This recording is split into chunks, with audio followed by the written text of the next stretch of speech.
Là-dessus, les Juifs disputaient entre eux, disant: comment peut-il nous donner sa chair à manger?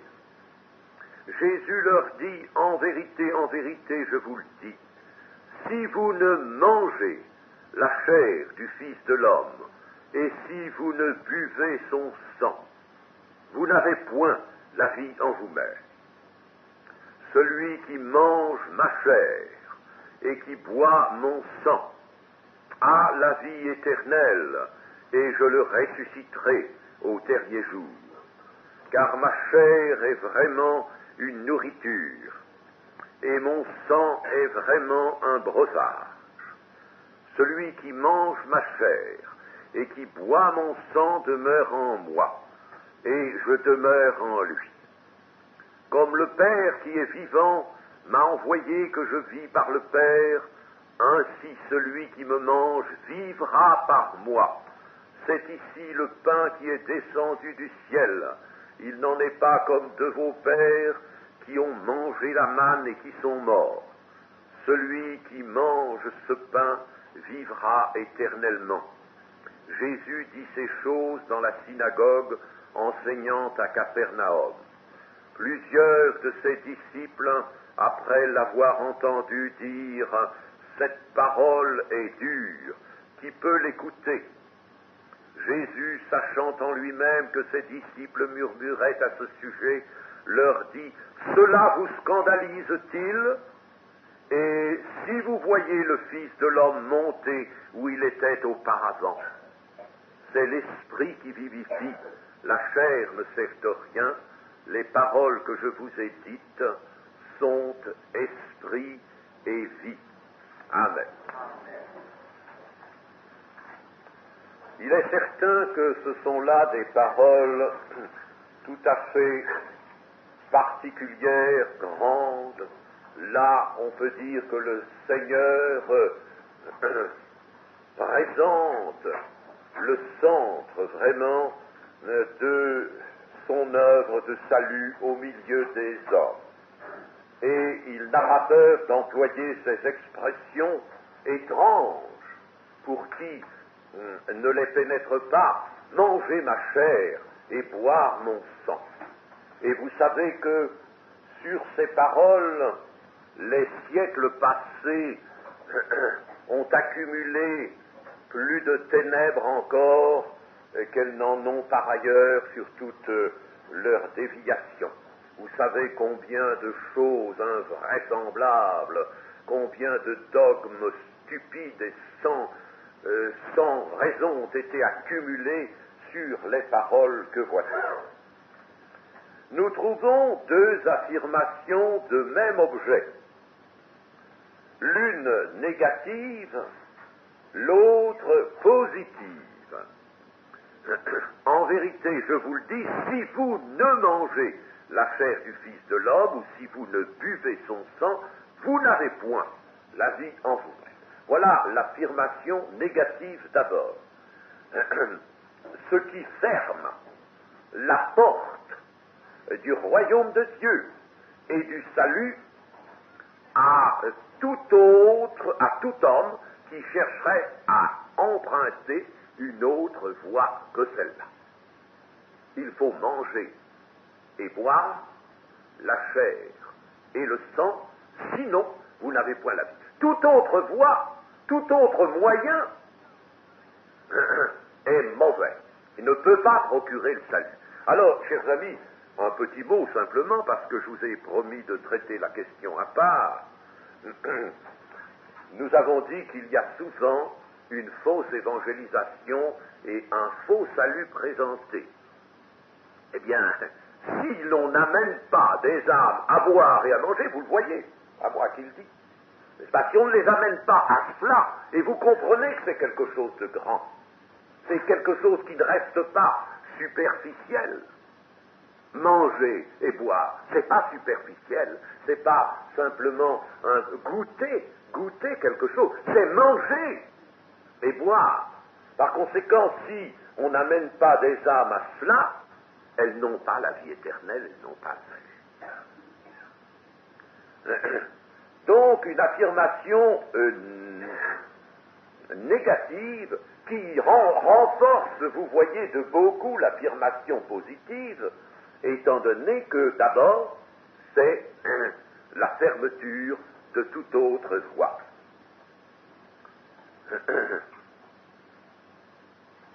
Et puis, l'affirmation positive, verset 54, celui qui mange ma chair et qui boit mon sang a la vie éternelle et je le ressusciterai au dernier jour. Alors ça, c'est l'affirmation positive qui est nécessaire, et ces deux affirmations, vous comprenez, constituent ensemble un tout, et nous voyons bien que il y a là, n'est-ce pas, quelque chose d'absolu.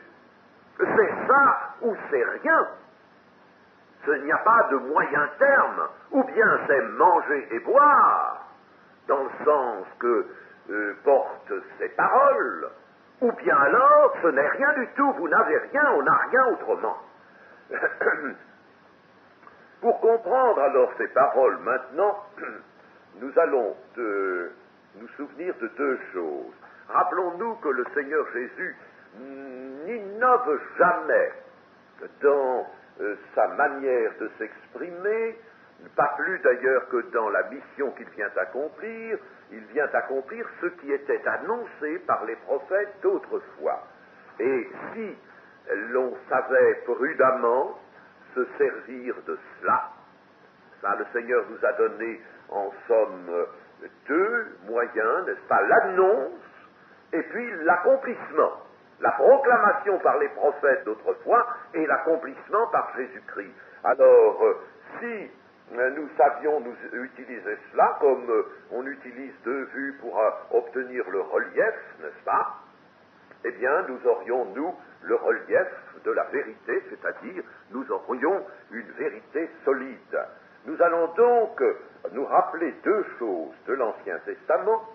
La première, c'est l'agneau pascal. Je résume très vite, vous connaissez cela, la Pâque, Pécha. La Pâque qui a eu lieu la première fois dans le pays de Goshen en Égypte, au milieu du peuple d'Israël. Nous arrivions à la toute dernière plaie, la 10e plaie, et alors l'ange exterminateur devait passer sur toute l'Égypte et faire mourir tous les premiers-nés des hommes et des animaux. Ça, c'était la règle générale. C'était le jugement général pour tous. Mais le peuple d'Israël pouvait être préservé de cette mort à condition de tuer dans les conditions fixées, n'est-ce pas, comme c'était indiqué par Moïse, de tuer un agneau pascal au moment décisif, et puis de prendre son sang et avec un rameau d'hysope, d'asperger l'encadrement de la porte, le linteau et les deux montants, tout l'encadrement de la porte de la maison.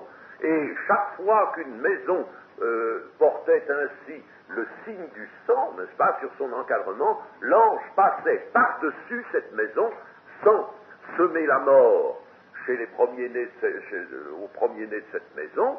Ça, il passait par-dessus, pécha, ce qui est devenu la Pâque, passer par-dessus. Rappelons-nous cela.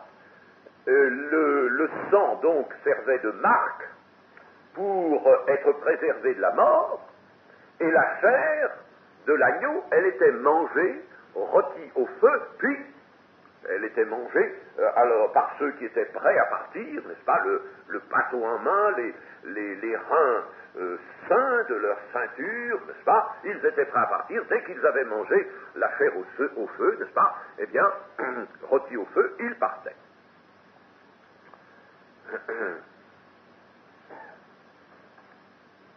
Ainsi, le sang, c'est la préservation de la mort, c'est donc l'expiation. Pour être préservé de la mort, il faut que le péché soit expié, c'est donc le sang qui fait l'expiation. Et la chair, mangée, c'est la délivrance du joug de l'Égypte, la délivrance du mal, du monde, etc. C'est la délivrance. Voilà la première chose qu'il faut se souvenir. Une deuxième chose, dans les Proverbes. Dans les Proverbes au chapitre 9. Vous n'avez pas trop d'air? Non, je sens un petit souffle là, non? Non, ça va. Bon. Proverbes chapitre 9, verset 1.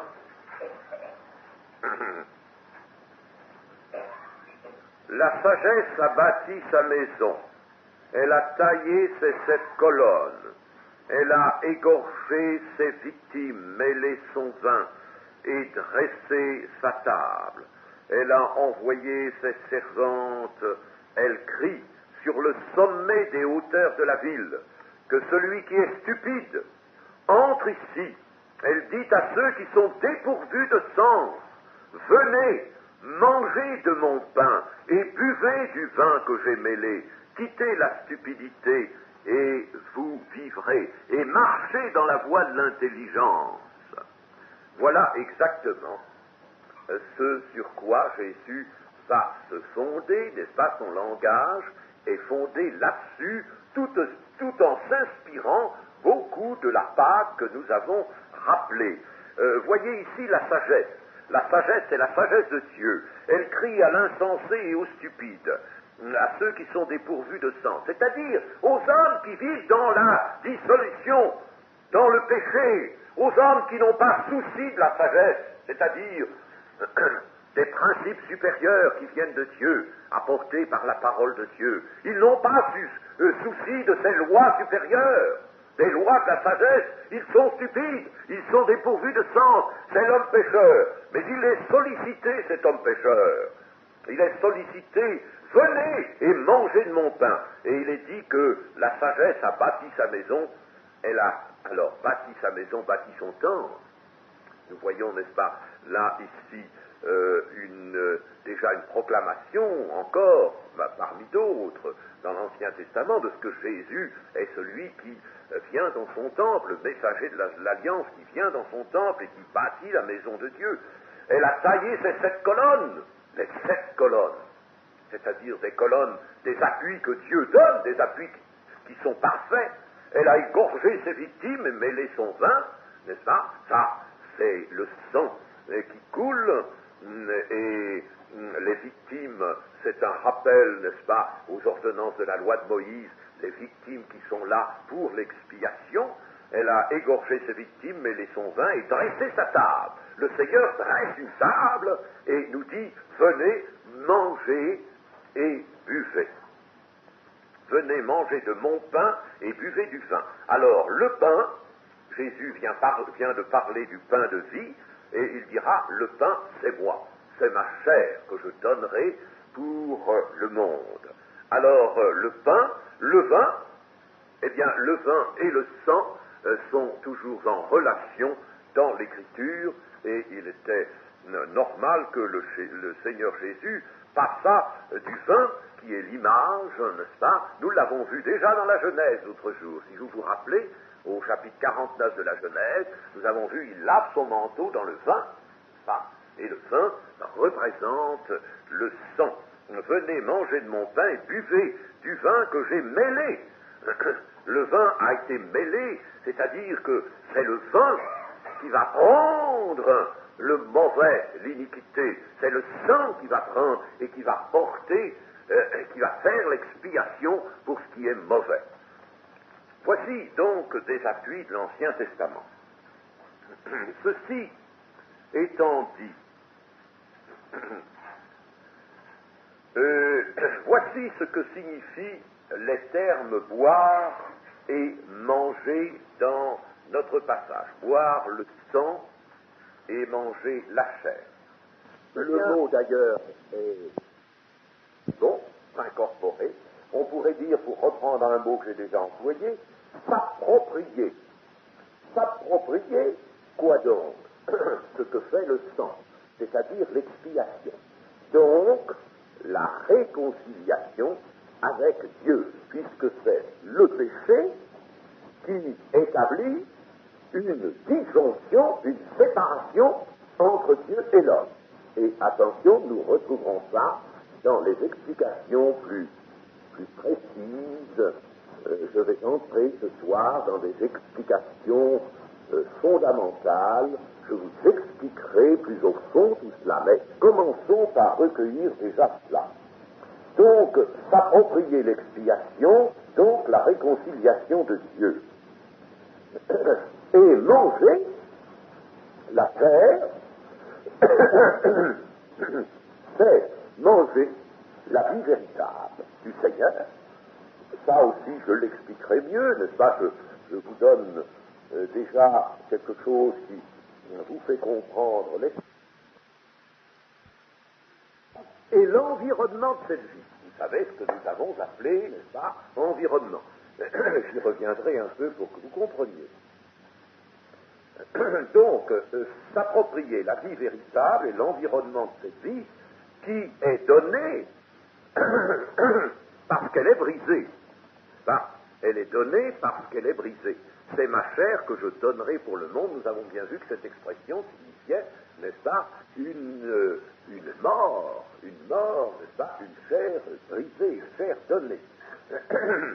Le don, donc, est fait à la croix. Et en ces deux choses, s'approprier d'une part l'expiation, ce qui correspond à manger le sang, et par l'expiation avoir la réconciliation, tout cela c'est manger le sang. Deuxièmement, manger la vie véritable avec son environnement, n'est-ce pas? Eh bien, en ces deux choses réside le salut. Il a la vie éternelle, celui qui fait cela. En ces deux choses réside le salut. Et en dehors du manger et du boire, du manger la chair et boire le sang, en dehors de cela, point de salut, c'est la forme négative que nous avons vue. Mais si l'on mange et si l'on boit, alors il y a une assurance de salut, la forme positive, et cette assurance est telle que le Seigneur dit, celui-là, celui qui mange ma chair et qui boit mon sang, il a la vie éternelle, je lui donne, et bien entendu, je le ressusciterai au dernier jour. Ce ne peut pas en être autrement. Je le ressusciterai au dernier jour, n'est-ce pas? Il entre dans ceux que le Seigneur ressuscitera au jour venu de la résurrection. Il y a donc une attente pour ceux qui mangent et qui boivent, une attente assurée de la résurrection du dernier jour.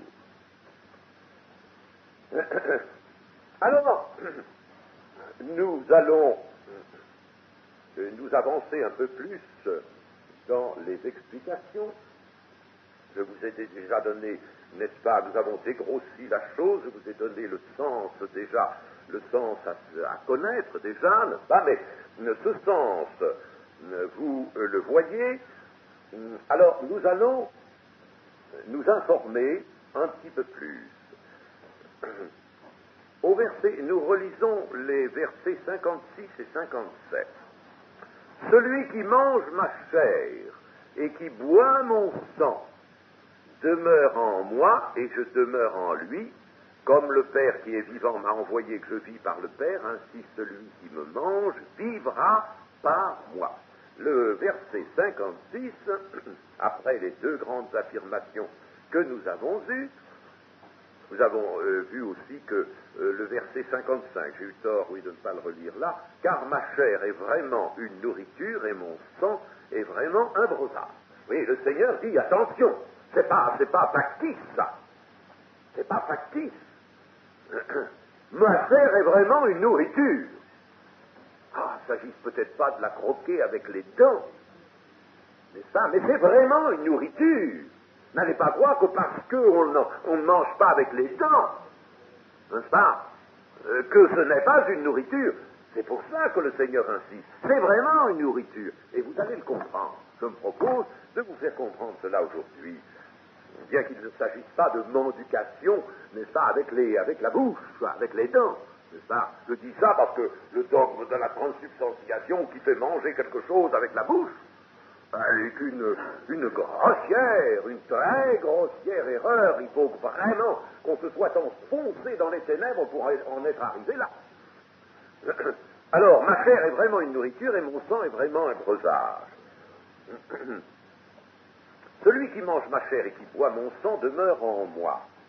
Lorsque par la foi, il s'agit naturellement d'un accomplissement par la foi, mais vous savez que la foi est capable de beaucoup plus de choses. La foi n'est pas une adhésion, et nous voyons ici, n'est pas une adhésion, n'est pas, n'est-ce pas, un accord donné à une certaine proposition, n'est-ce pas? C'est pas ça, c'est pas intellectuel, c'est pas cérébral, hein? C'est autre chose, c'est le cœur de l'homme. Le cœur, il faut croire que nous avons un cœur, c'est-à-dire un centre où l'Esprit de Dieu peut entrer, peut se manifester. Eh bien, c'est par la foi, donc, qui est un sens spirituel donné à l'homme, à tout homme, lorsque par la foi le sang est bu et la chair mangée comme une nourriture, alors il y a une incorporation. Il y a une incorporation. Quand vous mangez du pain, vous l'incorporez dans votre estomac. Il y a là donc une incorporation, mais de quoi? De réalités spirituelles sur lesquelles nous reviendrons. C'est pour ça que le problème est plus difficile, n'est-ce pas? S'il s'agissait de manger quelque chose de substantiel, nous comprendrions très vite. Mais comme il s'agit de manger des réalités spirituelles, ça j'emploie ce terme, une incorporation de réalités spirituelles, alors nous sommes évidemment moins aptes à comprendre. Il y a incorporation donc des réalités spirituelles qui correspondent au sang et à la chair. À la chair et au sang sont attachés, entendez-vous bien, et je vous le montrerai, des grandes réalités spirituelles. C'est pour ça qu'il dit, ma chair est vraiment une nourriture, parce qu'à ma chair est attaché quelque chose que vous ne pouvez pas voir, quelque chose de spirituel. À ma chair est attaché, à mon sang est attaché une autre chose, qui est spirituelle. Et il faut manger ça, parce que ces réalités spirituelles, il faut qu'elles rentrent en vous, il faut qu'elles soient consommées en vous, dans votre personne. Vous voyez, nous sommes loin du petit salut par adhésion, hein?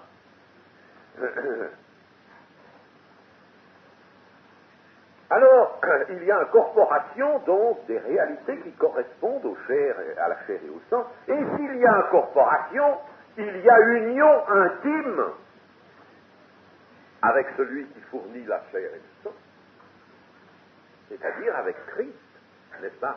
Si je mange Christ dans ce sens, si je lui prends les deux réalités spirituelles qui correspondent au sang et à la chair, eh bien, je prends Christ, n'est-ce pas? J'ai une union intime avec Christ, donc le vrai salut conduit à une communion. C'est ce qui est appelé la communion. Ce mot est très beau, n'est-ce pas? Il vient d'un terme grec, c'est assez voisin dans la prononciation. Eh bien, c'est le vrai salut conduit à la communion. Alors, j'insiste là en passant, n'est-ce pas? Quand un salut prétendu ne conduit pas à la communion avec Christ, il n'y a rien. Il n'y a rien. Il est prétendu, c'est tout. C'est tout. Il faut que le salut conduise à cette communion. Il faut qu'on sente Christ en soi. Il faut qu'on se sente entrer dans Christ. Sans quoi ce n'est pas possible. Alors je suis obligé, puisque le Seigneur, le texte nous le dit, n'est-ce pas?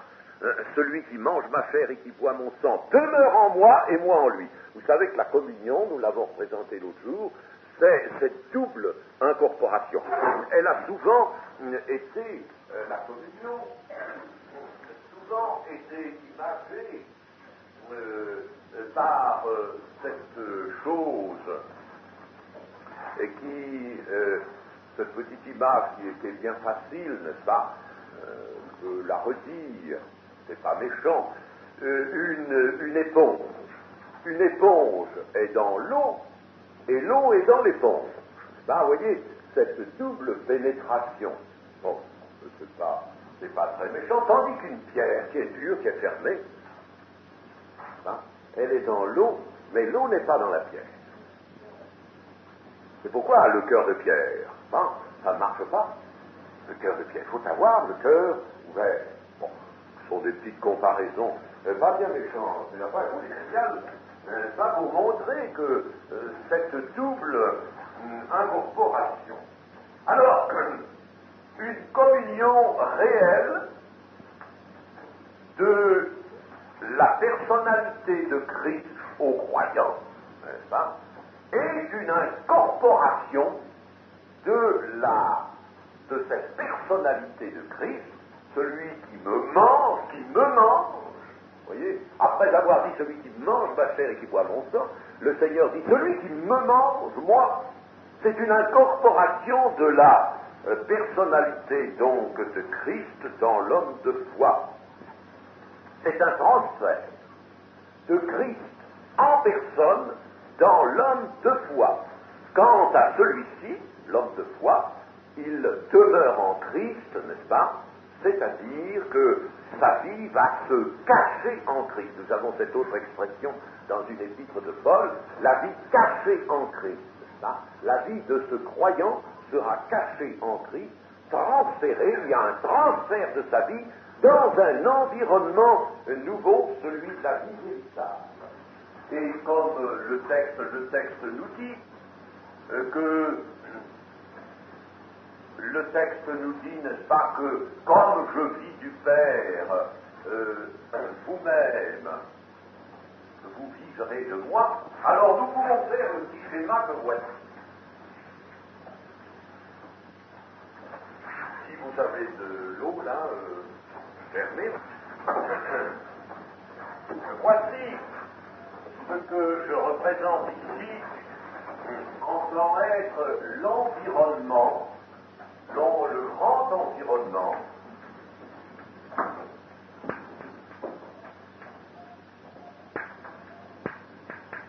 grand environnement de la vie véritable, l'environnement.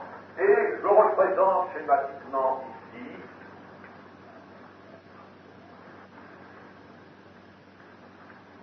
le Père et le Fils. Le Père et le Fils.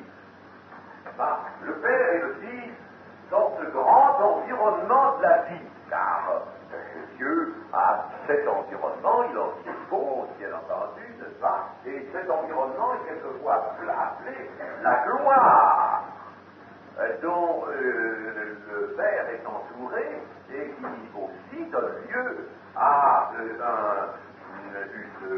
lumière, n'est-ce pas? Il y a une lumière physique même, n'est-ce pas? Ne mettons pas cela. Voilà l'environnement de justice, de sainteté, de lumière, d'esprit, n'est-ce pas? Le Père et le Fils ont cet environnement. Seule, n'est-ce pas, la personnalité de Dieu possède cet environnement, le Père et le Fils.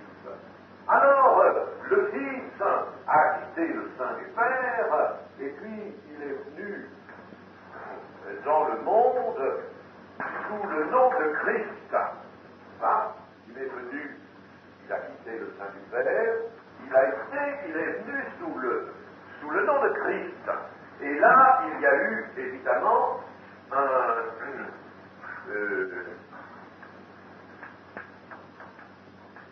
il y a eu quelque chose qui se nomme l'incarnation. N'est-ce pas? Pour venir de là, il y a eu incarnation. Et le Christ, alors,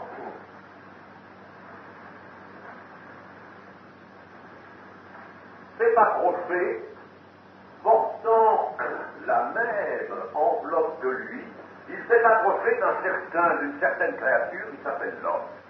Il s'est approché de l'homme, n'est-ce pas?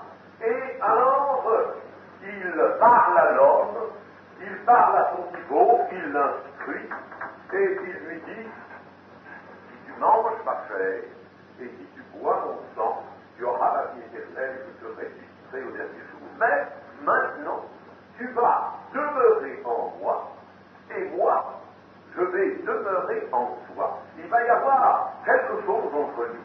Et que se passe-t-il? Eh bien, il nous est dit que déjà, n'est-ce pas, les effets de cette communion, il ne faut pas oublier le reste de la vie, la communion s'établit, n'est-ce pas, cette communion, alors, que nous pouvons marquer ici de deux flèches inversées, montrant, n'est-ce pas, que l'homme va en Christ et que Christ va dans l'homme, s'il y a cette communion, il nous est dit que déjà nous sommes assis dans les lieux célestes en Christ. Nous ne sommes pas corporellement, bien sûr, mais alors nous sommes obligés de faire quelque chose ici.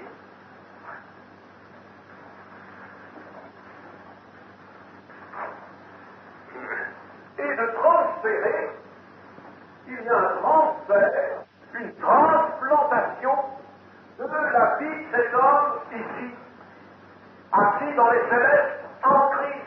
La vie cachée en Christ, mais Christ il est caché, sa vie est cachée dans le Père. Le Christ est toujours le Fils, même étant sur la terre, il n'est jamais séparé, il est un avec le Père. Il reste dans cette union, lui, le Fils, n'est-ce pas? Alors, ici, n'est-ce pas, eh bien, cet homme, sa vie est transférée ici, n'est-ce pas?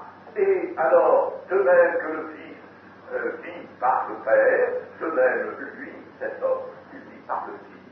Alors, lisez le chapitre 17 de Jean, vous verrez, n'est-ce pas, cela. Je suis un, quand je suis un avec le Père, celui qui est mon disciple, n'est-ce pas, est un avec moi. La même chose, nous sommes ensemble. Alors, il y a même un passage de Jean qui dit, le Père en moi, n'est-ce pas, moi dans le Père, et moi dans l'homme, et l'homme en moi, n'est-ce pas? Alors, nous viendrons, Père, n'est-ce pas, nous viendrons tous les deux vers notre habitation chez lui. Il y a cette union, n'est-ce pas, qui se réalise. Être plus grand, plus magnifique. Et alors, quel est l'environnement donc nouveau proposé à cet homme? Eh bien, c'est l'environnement de Dieu. Il n'y en a pas d'autre. C'est pourquoi Dieu ne peut pas nous dire, écoutez, vous allez monter un petit peu, vous allez vous arrêter à mi-chemin, vous allez faire un petit progrès. Non, soyez parfaits comme mon Père est parfait, et parce que vous entrez dans cet environnement de la perfection. Vous allez être nourris des substances de cet environnement. Ah, vous comprenez les choses, comme elles sont grandes, comme elles sont magnifiques, et ce sont ces choses grandioses, on peut dire, n'est-ce pas, fabuleuses, immenses. On comprend Paul qui dit, mais on ne peut plus mesurer tout ça. Alors, il y a une hauteur, il y a une largeur, on ne réalise plus. Mais non, nous ne réalisons plus, mais acceptons ces choses par la foi. Ainsi, la vie de Christ est transmise aux croyants, à l'homme de foi, comme elle l'est du Père au Fils. La même chose, pas autrement, c'est pas un petit filet qui vient de Christ à l'homme, alors que du Père au Fils, il y a, n'est-ce pas, un grand conduit. Non, c'est de la même manière. Et l'environnement de la vie, il n'y en a qu'un environnement de la vie, accueille le Christ et son disciple, n'est-ce pas, il accueille tout. Il accueille tout cela. C'est pourquoi, c'est le sens de cette grande énonciation, vous êtes assis dans les célestes avec Christ en Dieu. Voilà, le grand cercle. Vous êtes là-bas. C'est immense, chers amis. Et quand, n'est-ce pas, on prêche un petit salut déjà lui, eh bien, qu'est-ce qu'on fait de toutes ces vérités, voyons? Vous croyez que Dieu donne cela comme ça? Non. Celui qui ne mange pas et qui ne boit pas n'a pas la vie éternelle. Lorsque l'homme de foi mange Jésus, il obtient de Jésus une vie et un soutien, un entretien de la vie. Il y a un entretien dans l'environnement, n'est-ce pas? L'environnement nous montre l'entretien de la vie, tout comme l'environnement de la vie physique, qui, je le rappelle, est constitué d'air à respirer, d'humidité, de lumière, de nourriture terrestre pour le corps, etc. Ça, c'est l'environnement. Vous savez qu'aucun homme, aucun être vivant, d'une manière générale, ne peut vivre tout seul. C'est la grande folie, et je le répète, de l'homme de notre temps, par étant vivre tout seul. C'est comme si on lui disait, ben, puisque tu peux vivre tout seul, alors va-t'en dans la Lune, tout seul, on va te déposer là-bas dans la Lune, n'est-ce pas? Il n'y a pas d'humidité, tout au moins, il n'y en a pas à prendre maintenant, n'est-ce pas? Même si certaines roches recèlent un petit peu d'oxygène et d'hydrogène, n'est-ce pas? En tout cas, il n'y a pas d'humidité disponible, il n'y en a pas, il n'y a pas d'air, il n'y a pas de lumière sur la face noire, ben on va te mettre sur la face noire de la Lune, puis tu vas rester là, ben oui, ben, tu vas mourir. Tu vas mourir aussitôt, ça ne va pas durer longtemps, tu vas mourir. Enfin, l'homme ne peut pas vivre sans environnement. Son corps le crie. Son corps le crie. Il exige l'environnement. Et puis, alors, son être spirituel, qui est avant tout sa personnalité, pourrait-elle vivre sans environnement? Vous voyez la folie de l'incrédulité de l'homme séparé de son Dieu.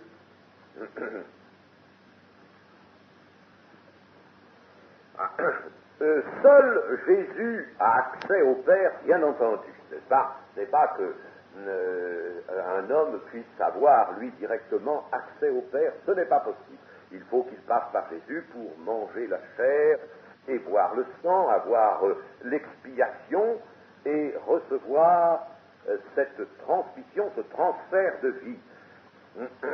Mais Jésus prend la vie et l'environnement de la vie, n'est-ce pas, qu'il a, lui, il l'a, puisqu'il est avec le Père. Alors il prend cela, selon la volonté du Père, bien entendu, c'est pas la sienne, c'est la volonté du Père, il prend cela et le transmet à ceux qui sont devenus ses frères, les hommes, sous condition de manger et de boire. Et ainsi, Jésus est vraiment le pain de vie. Et il y a un passage d'une épître qui nous le montre très bien. C'est l'épître aux Éphésiens, chapitre 1er, verset 10. Je ne vais pas relire toute la phrase qui est longue. Verset 10, chapitre 1er. Il s'agit là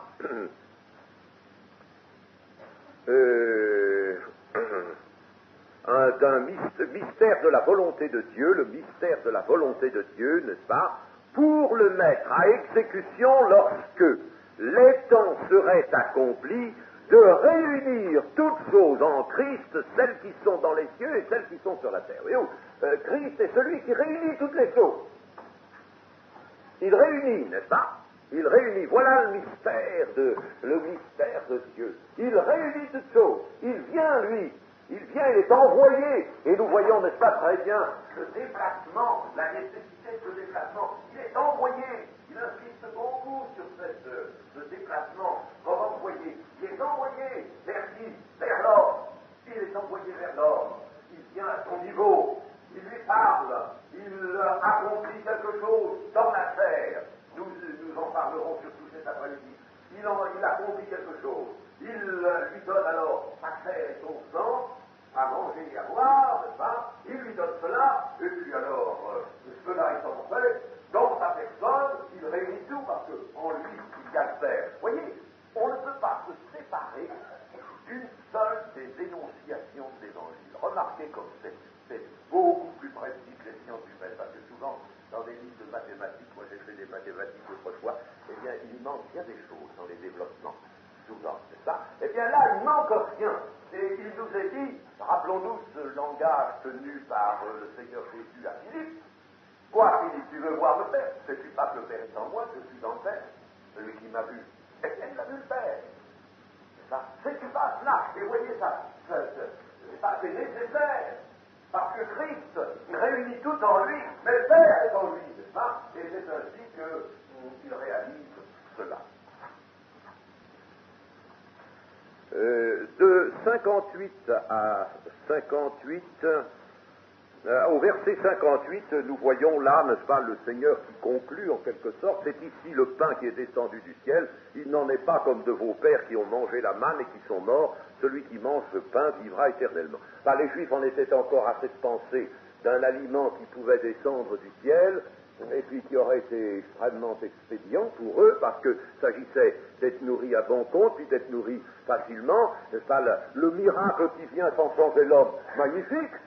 Ah, c'était leur conception. Recevoir tout ça, si ça pouvait être toujours comme ça, ce serait très bien, mais la terre en veut encore de ça, et la terre croira le trouver.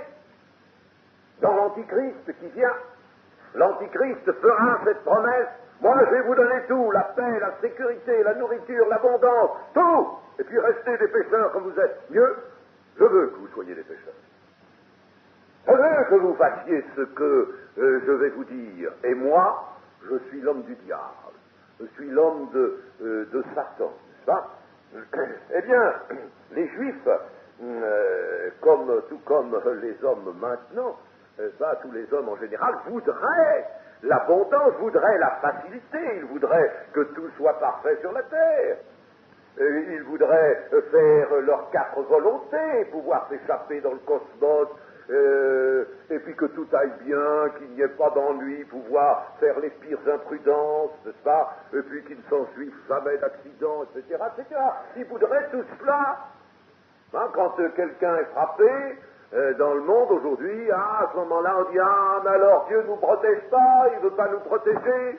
Ils voudraient la protection de Dieu, alors qu'ils ne veulent pas de Dieu pour transformer leur cœur et pour laver leur mauvaise conscience.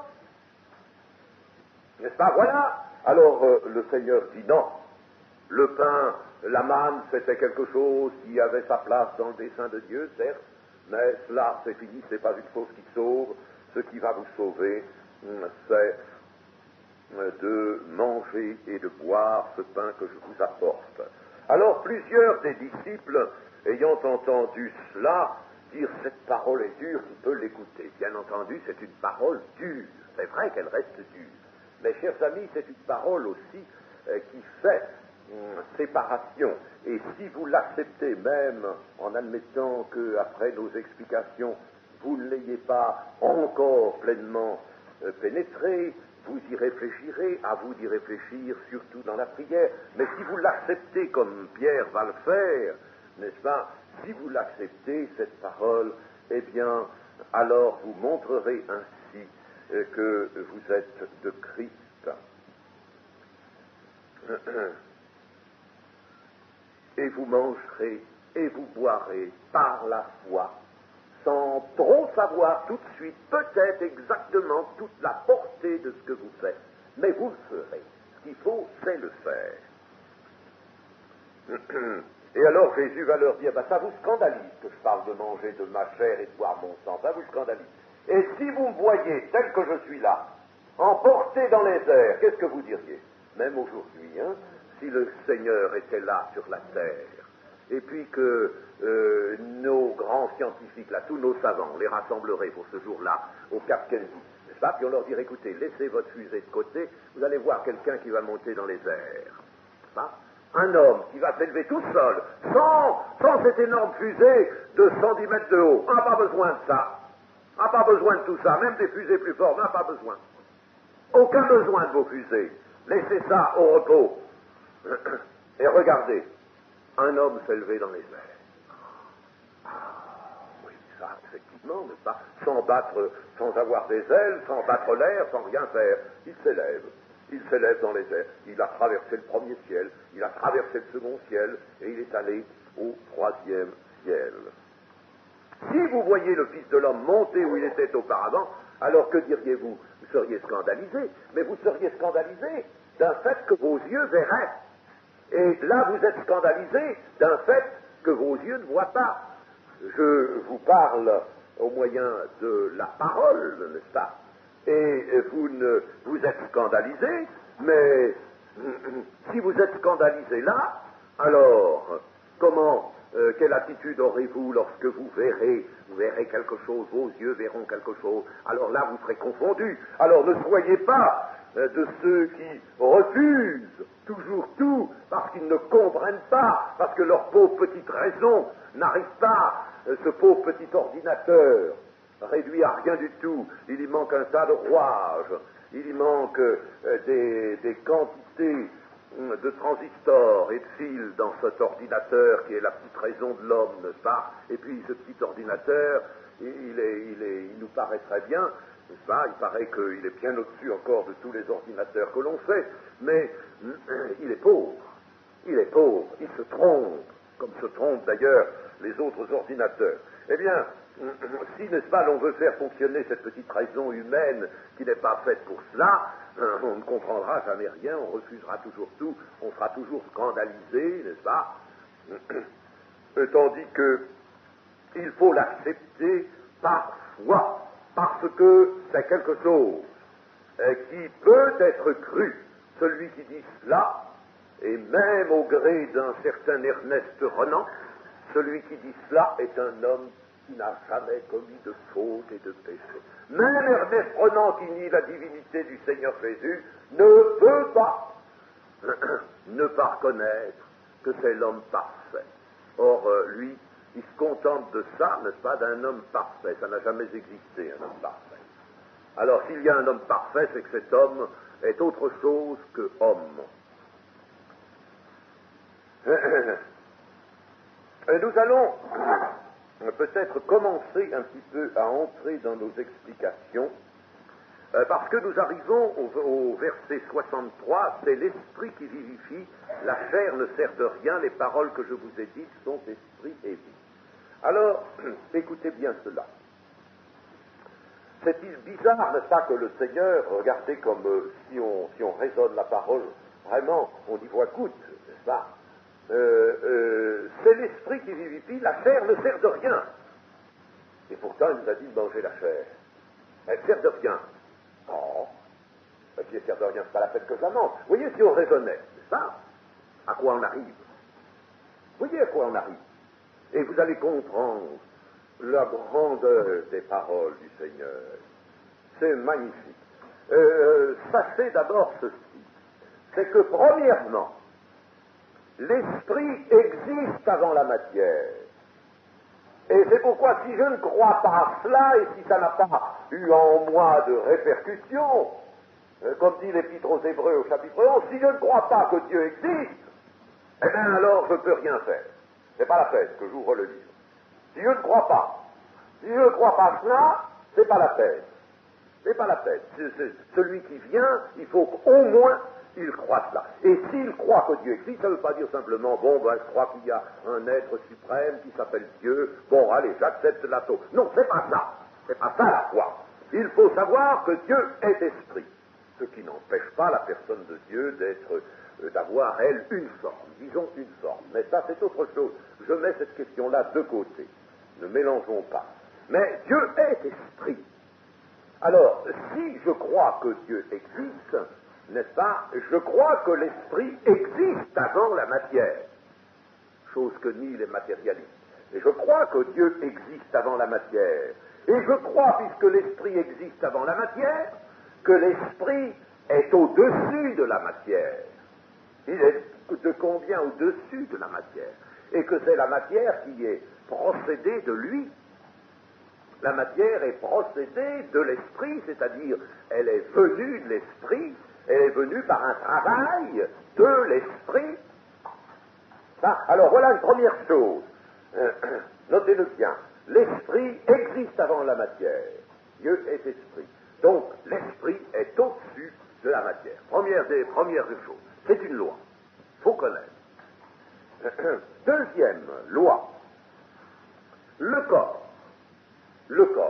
corps humain, comme même le corps des animaux, mes amis, tout corps est créé pour donner forme à la vie.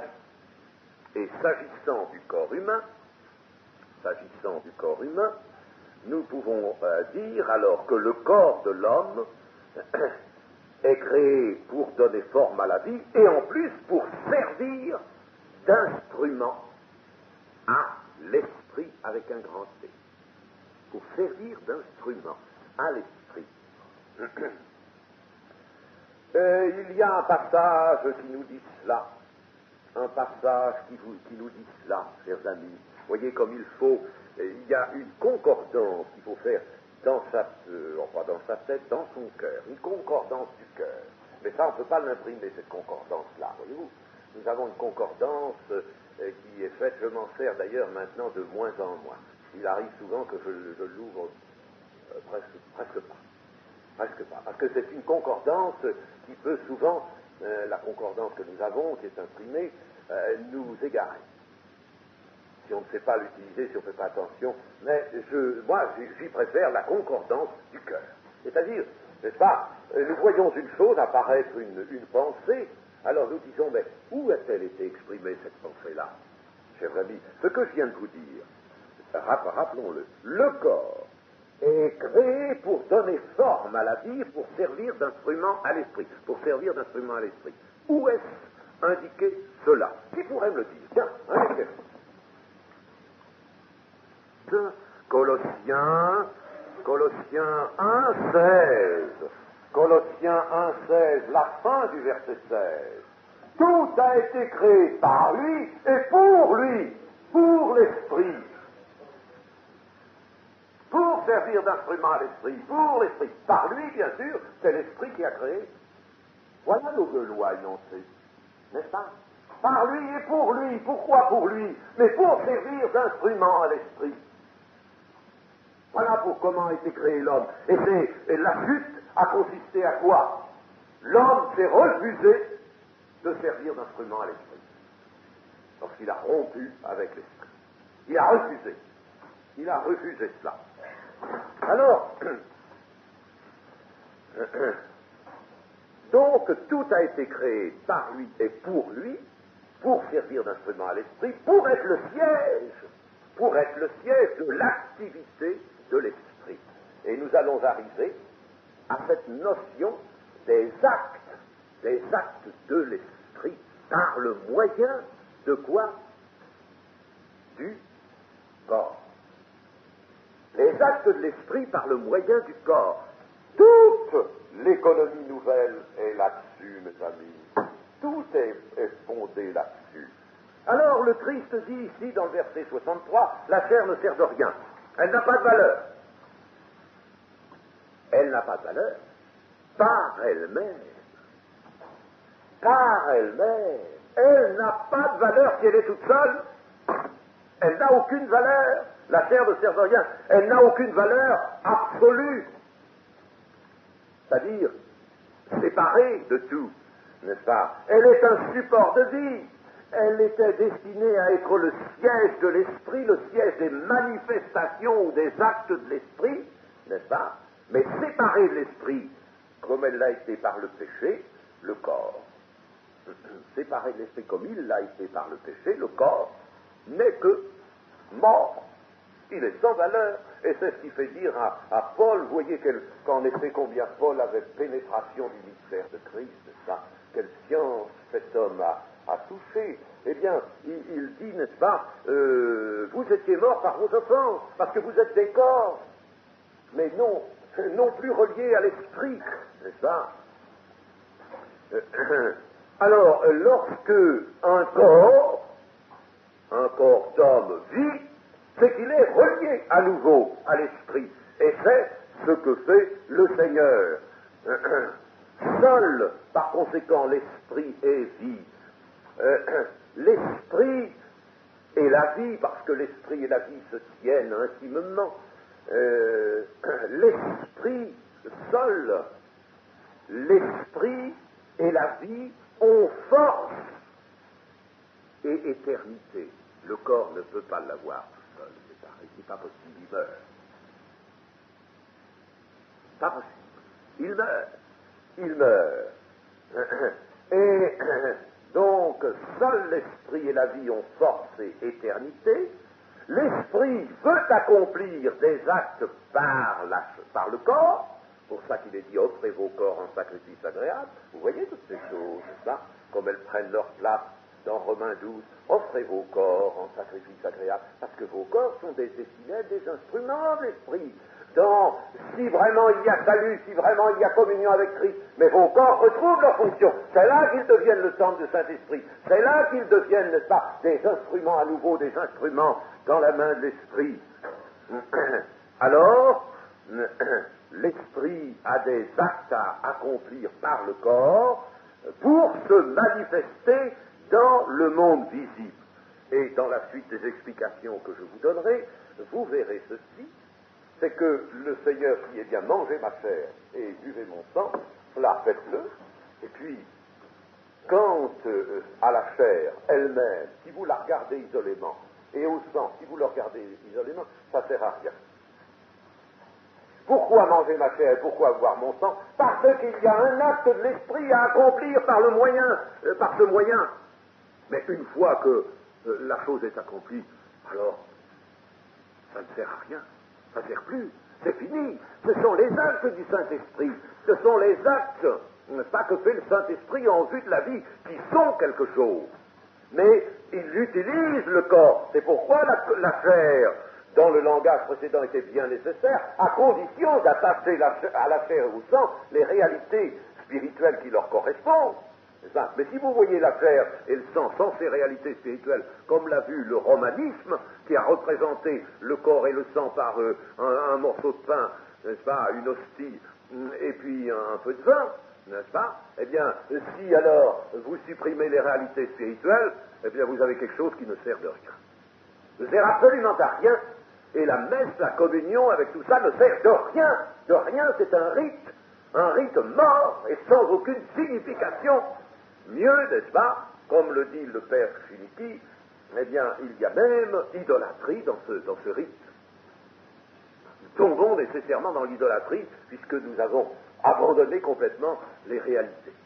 Alors la chair et le sang, ça ne sert de rien par soi-même, mais ce que je vous ai dit, moi, ce sont des choses auxquelles sont attachées des réalités spirituelles, et je les appelle esprit et vie. Alors ces réalités spirituelles, c'est elles qui sont importantes. Mais je vous parle de ma chair parce qu'il faut que je vous parle. Alors, c'est ce que je développerai cet après-midi.